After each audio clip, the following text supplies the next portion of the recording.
एक जमींदार की बेटी थी, बहुत ध्यान से सुनना,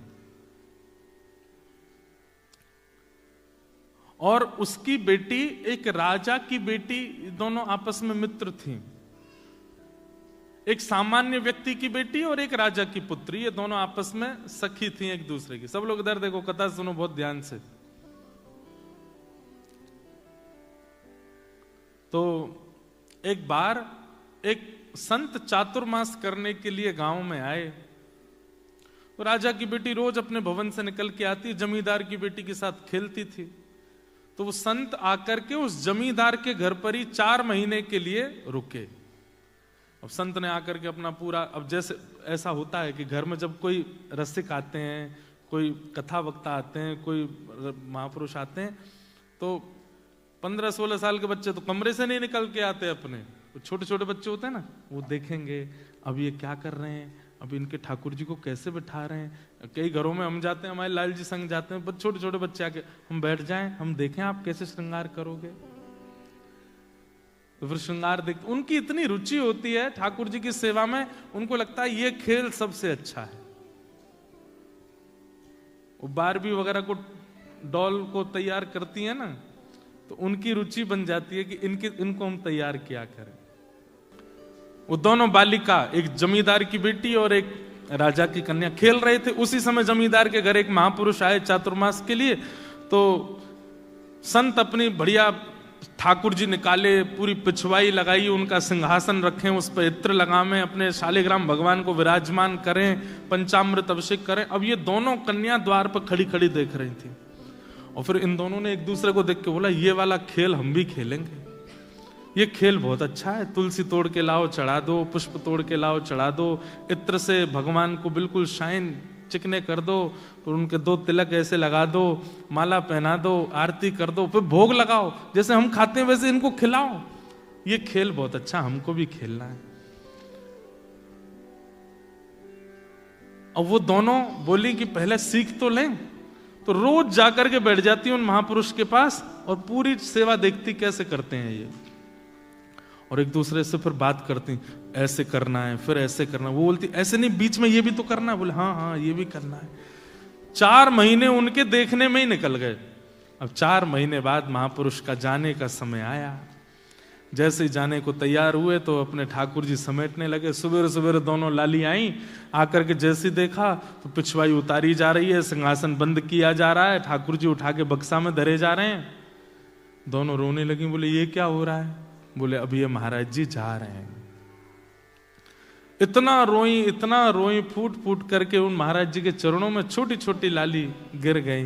वो बोली महाराज जी आप चले जाओ, पर अपने ठाकुर जी हमको दे जाओ।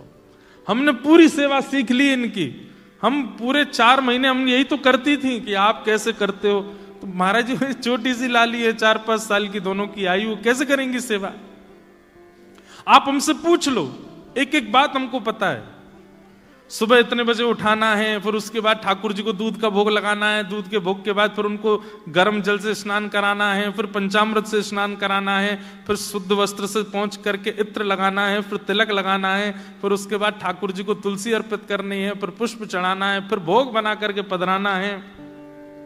सब आता है हमको, आप अपने ठाकुर जी हमको दे जाओ। कोई अपने ठाकुर जी कैसे दे सकता है? महाराज जी तो परेशान हो गए। बोले ये क्या होगा? भक्तमाल में कथा है। तो वो महाराज जी बोले बड़ी विडंबना। तो वो जमींदार आ गया। बोले महाराज मेरी बेटी को ना दो चलेगा, दूसरी राजा की बेटी है, अगर इसको नहीं दिया आपने और इसने जाके कहीं शिकायत अपने पिता से कर दी तो आप भी जानते हैं कि राजा की कहां तक पहुंचे। अगला चातुर्मास देख नहीं पाओगे आप।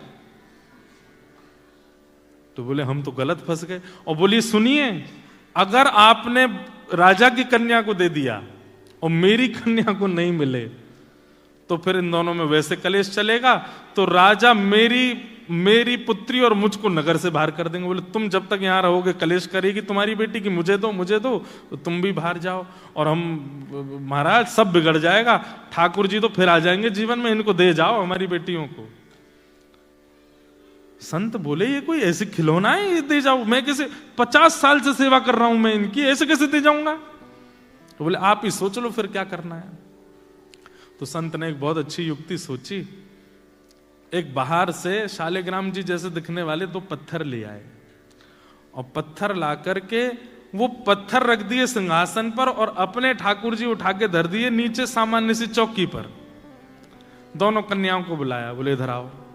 कन्या आई, बोले अच्छा देखो ठाकुर जी कहाँ हैं? बोले ऊपर बैठे हैं। और बोले नीचे वाले? बोले हाँ ये भी ठाकुर जी। बोले नहीं, ऊपर वाले जो हैं वो ठाकुर जी हैं, नीचे वाले जो हैं ये सेवक हैं। अब बताओ तुमको सेवक चाहिए कि ठाकुर जी चाहिए? दोनों कन्या बोली नहीं नहीं हमको ठाकुर जी चाहिए, सेवक नहीं चाहिए। तो महात्मा बोले ठीक है, तो सेवक मैं ले जाऊं? बोले हाँ आप ले जाओ। सेवक असली ठाकुर जी थे। तो शालिग्राम भगवान को गले से लगाया और सामान्य से पत्थर दोनों कन्याओं को दे दिए। जैसे ही जाने लगे तो कन्या बोली इनका नाम क्या है ठाकुर जी का? तांगा में बैठे बैठे महाराज जी बोल गए सिलपिल्ले भगवान। कौन से भगवान? उड़ीसा में बच्चों को पिल्ले कहते हैं। क्या कहते हैं? अब मैं गलत हूं तो पता नहीं, पर मैंने सुना है। तो सिलपिल्ले भगवान। अब आप सोचना, ना कोई संप्रदाय है, ना कोई पद्धति है, ना कोई नियम है, ना किसी भी प्रकार का क्रम है, ना भगवान असली के हैं, केवल सामान्य गली का पत्थर है। नामकरण गुरु जी कर गए।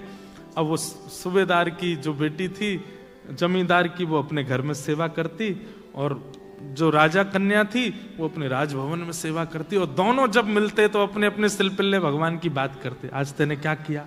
आज मैंने खीर का भोग लगाया, आज मैंने गुड़ का भोग लगाया, आज मैंने ये किया, आज मैंने वो किया। और दोनों बड़ी प्रसन्न। अब एक दिन क्या हुआ, जो जमींदार था उसका छोटा भाई, वो उससे बहुत बैर मानता था अपने बड़े भाई से। उसने कहा, पैसे देकर के चोरों को बुलाया और कहा इसका पूरे घर का सब सामान चोरी करके और ले जाओ और पीछे से मेरे घर में धर देना। लोगों को तो यही पता चलेगा चोरों ने चोरी की, ये थोड़ी पता चलेगा मैंने करवाया। तो चोर गए, आधी रात में पूरा घर चोरी कर लिया, उसमें सिलपिल्ले भगवान और ले गए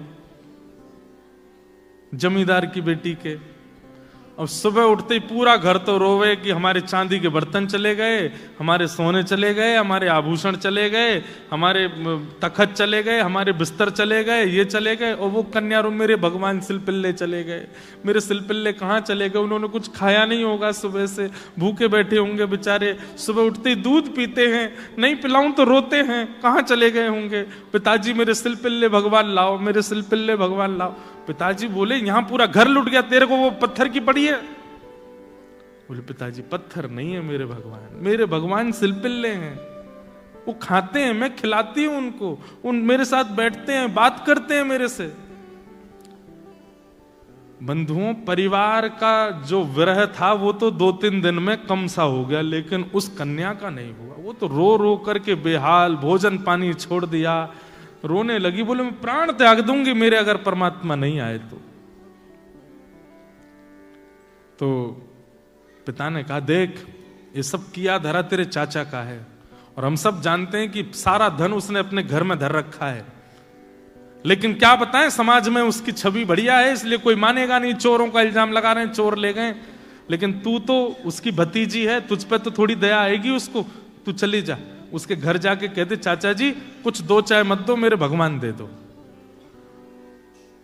तो बेटी चली गई, चाचा जी हमें पता है चोरी आपने करवाई हमारे घर में। ये सुनते ही चाचा तो बरसने लगा, तुझे किसने कहा मैंने चोरी करवाई है? बोले मैं आपको दोष देने नहीं आई हूं, मेरे सिलपिल्ले भगवान भीतर है, उनको दे दो, बाकी कुछ 2 चाय मत दो।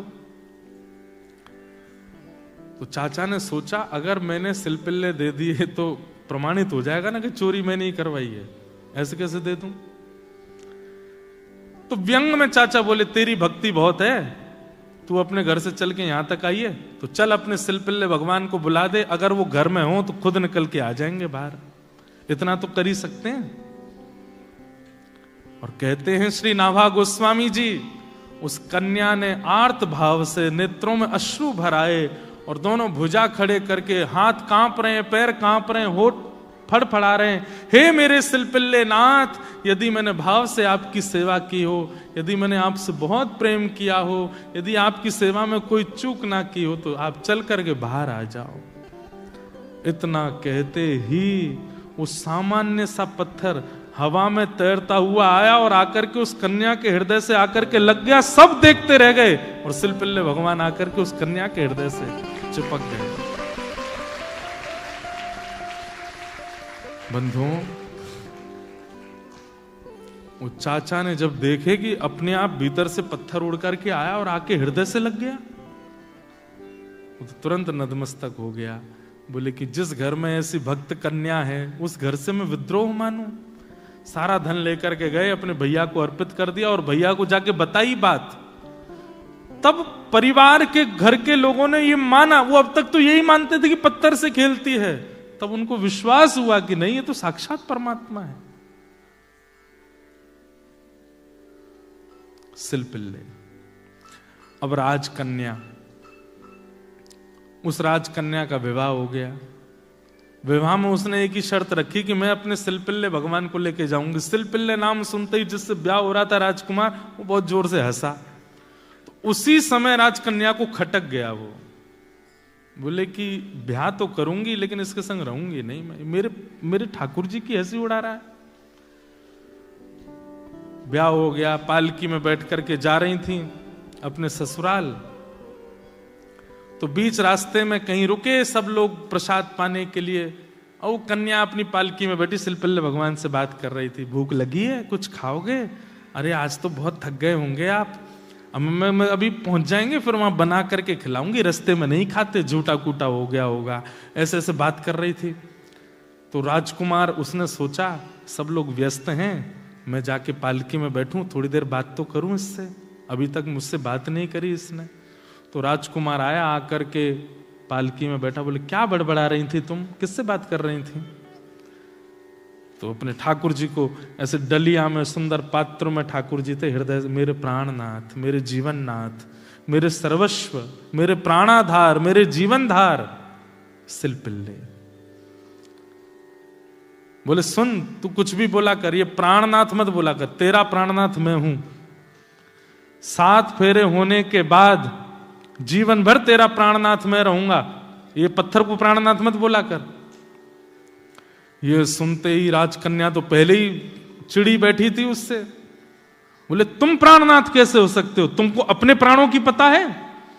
तुमको अपने प्राणों का भरोसा है? कब चले जाएं? तुम मेरे प्राणों के नाथ बनोगे?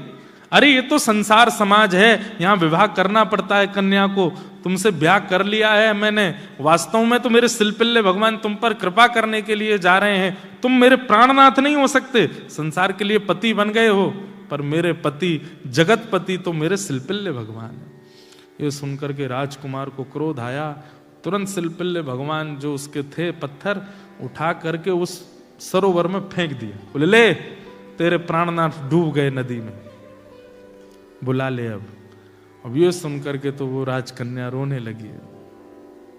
दौड़ करके अपने प्राण त्यागने के लिए जैसे ही जाने लगी, सबने रोक लिया। जो राजा थे, रानी, सबने उसको रोका, पकड़ा। वो चिल्ला चिल्ला करके कहे मेरे प्राण चले गए, अब मैं जीवित नहीं रह सकती, अब मैं जीवित नहीं रह पाऊंगी। यहां राजकुमार ने कहा उनमें प्राण हैं, वो तेरे प्राणों की रक्षा करते हैं, तूने इतना सब कुछ दिया उनके लिए, आज वो इतना नहीं कर सकते कि वो तुझसे दूर हो गए तो अपने आप तेरे पास आ जाएं? पुकार ले, अगर हैं भगवान तो आ जाएंगे। यहां पर राजकन्या ने भी उसी विश्वास के साथ, उसी भाव के साथ पुकारा, हे मेरे सिलपिल्ले नाथ, यदि मैंने आपकी बड़े भाव से सेवा की हो तो मेरे पास आ जाओ। देखते ही देखते उस सरोवर में से अपने आप ठाकुर जी बाहर आए और आकर के उस राजकन्या के हृदय से लग गए, स्वीकार कर लिया। सब देखते रह गए भाव।